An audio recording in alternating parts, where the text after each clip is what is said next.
Hi, Lyssa deHart here, and today we are on our final video 6 of the updated 2025 ICF Code of Ethics. We're going to be finishing up ethical standards of professional behavior for ICF coaches with the final 2 sections of that, and then we're going to have the final part of the ICF Code of Ethics, which is the Pledge of Ethics. So let's get into it.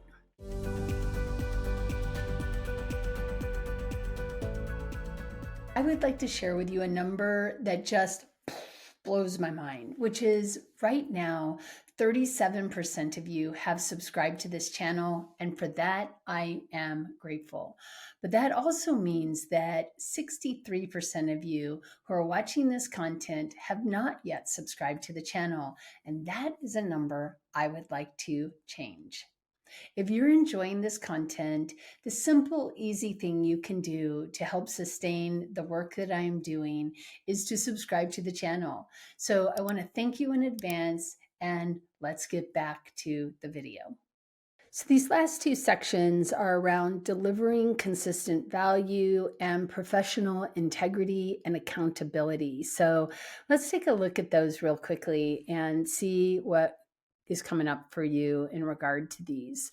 So looking at this part of section 4, the final 2 sections are sections 4 and 5.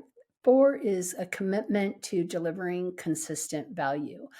And this is really where I am aware of, in partnership with my client, actively managing any power or status differential between us that may be caused by cultural, relational, psychological, or contextual issues. And I think oftentimes when people come to coaching, they do it like they do many things. If you go to an attorney, if you go to a doctor, if you go to a therapist, we often go in with this sort of like, you know best, so please tell me. And in coaching, we really want to get that balanced out as we're dealing with somebody as peer-to-peer, adult to adult, or even we're the novice to their personal expertise. And so what we're doing is we may be speaking to it. I'm not the expert on you. I'm not the expert on what you are capable of. I would hate to limit you to what I can do, to my capacity. I'd rather explore with you what's within your capacity and courage to be able to do, and how that might then get you the outcome that you're looking for. And so I think that becomes really an element of how we're looking at these sort of implicit power differentials. I mean, you think about it, you go into your doctor's office, you give them a whole host of symptoms, and the expectation, kind of hopefully expectation, is that they can hear all of these different symptoms and say to you, Lyssa, I think you have XYZ, so let's test for that. And I'm like, yes, great. We're going to test for XYZ. I at least have something. But in coaching, it's not like that. In coaching, you do not need to be the expert on what it is they're coming to you for. Your expertise is in your capacity to hold this container of a conversation and bring your curiosity on behalf of their own exploration. And that's a very different thing. So being aware that sometimes a thinker will put you on a pedestal, but you don't belong there. This often happens also when people have a doctorate, or when people are like, oh, you're a doctor, you know everything.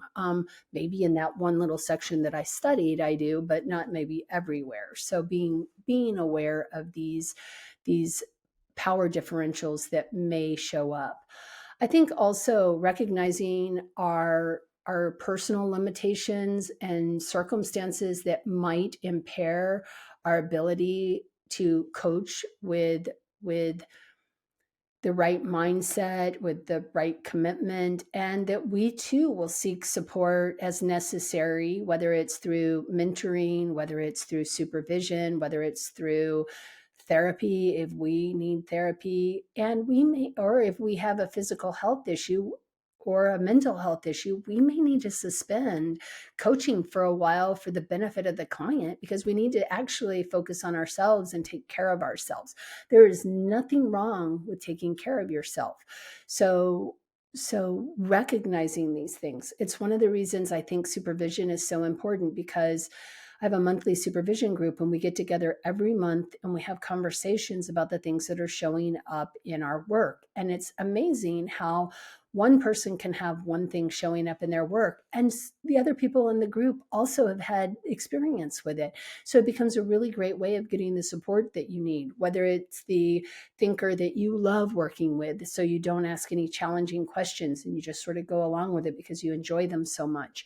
I remember working with somebody and she's like, this person's sort of famous, and it's kind of awe-inspiring that I'm actually talking to them, that it was hard for her to really ask any of the crucial questions that needed to be asked for why they were struggling, because she was too in awe of them.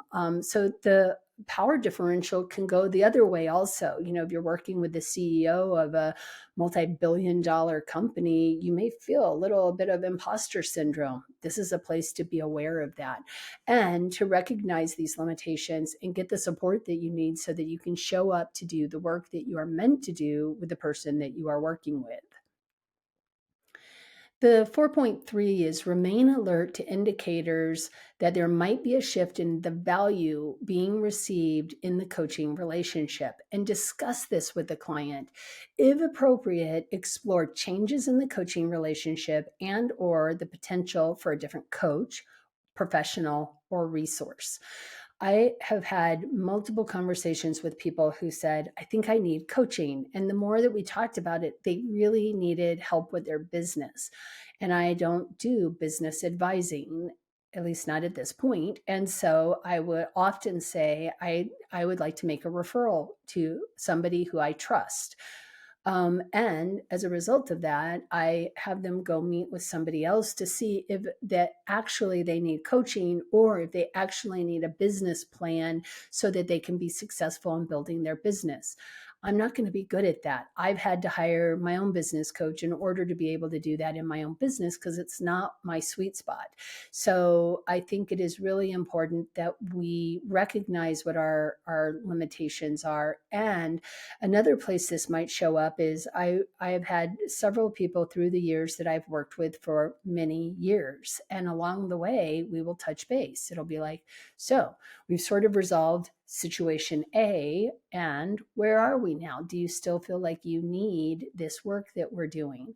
And the person had been like, yes, I need a new goal though. So we would then start working on what are going to be the new goals for this next round of the work that we're doing. But what I'm doing is I'm having conversations along the way, not just assuming that we're going to just keep talking forever, because hopefully I'm a short-term solution to their long-term life, and that it needs to be a value, that they're receiving value from the work that we are doing.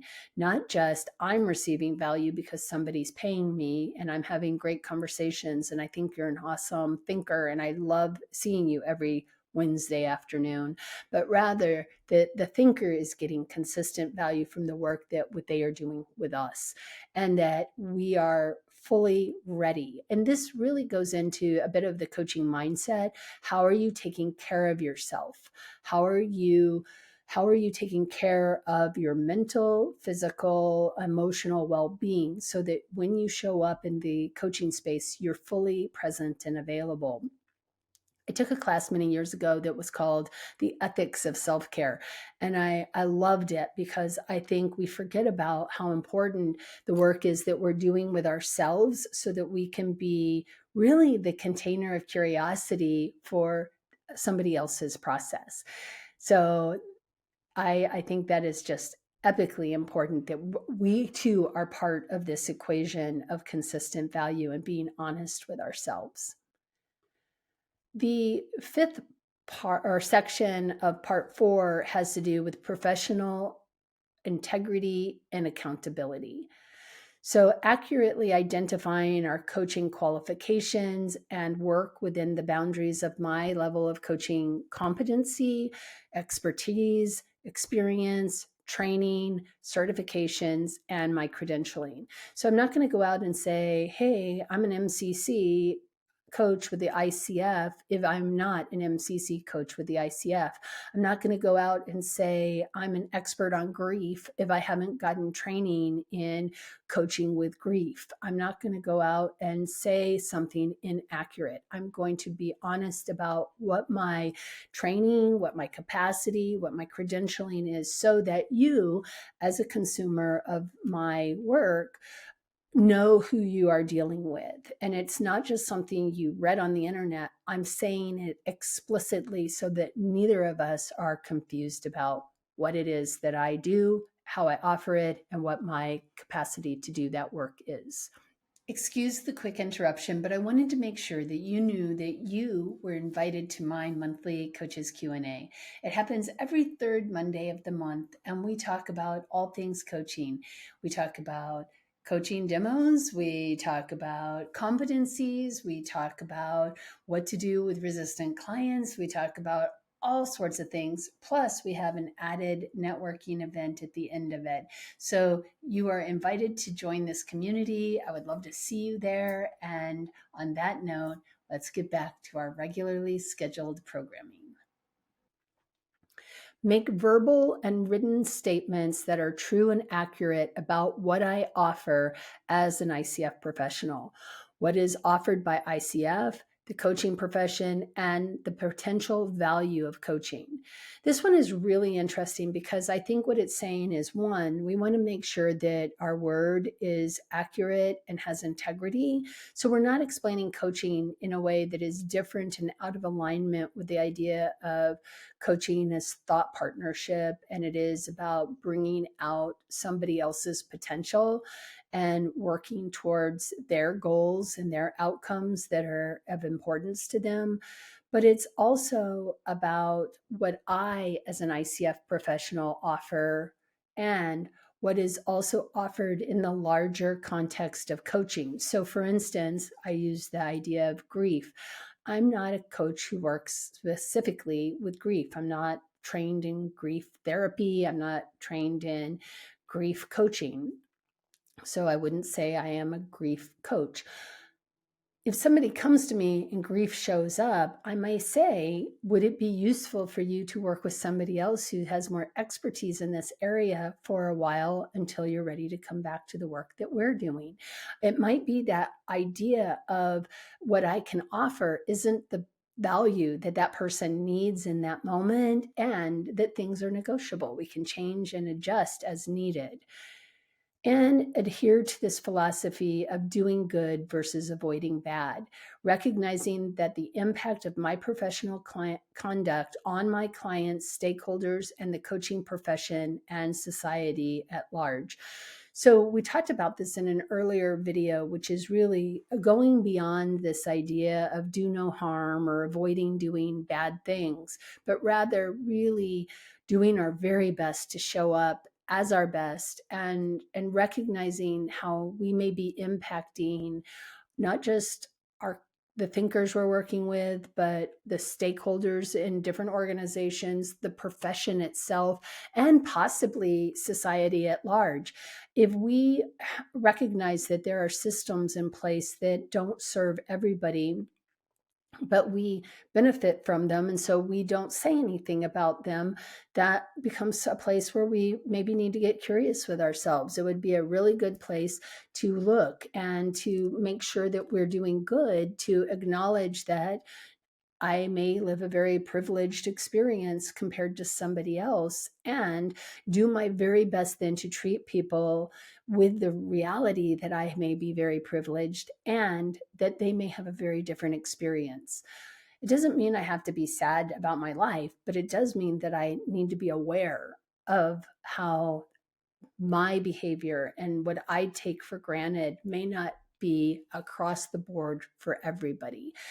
And so I think that's a really big part of doing good, is to try and just genuinely be as decent a human being as we can be. And when we're not, own it, apologize, and work to do better. And this brings us to the final part of the ICF updated 2025 Code of Ethics, which is every coach who takes on a credential and has joined the ICF is also making a pledge to this Code of Ethics that they will, while fulfilling any role within the ICF ecosystem, promise to uphold my ethical obligations by adhering to the ICF Code of Ethics in all my professional interactions. And I commit to doing my best to represent the integrity and professional reputation of coaching and the ICF.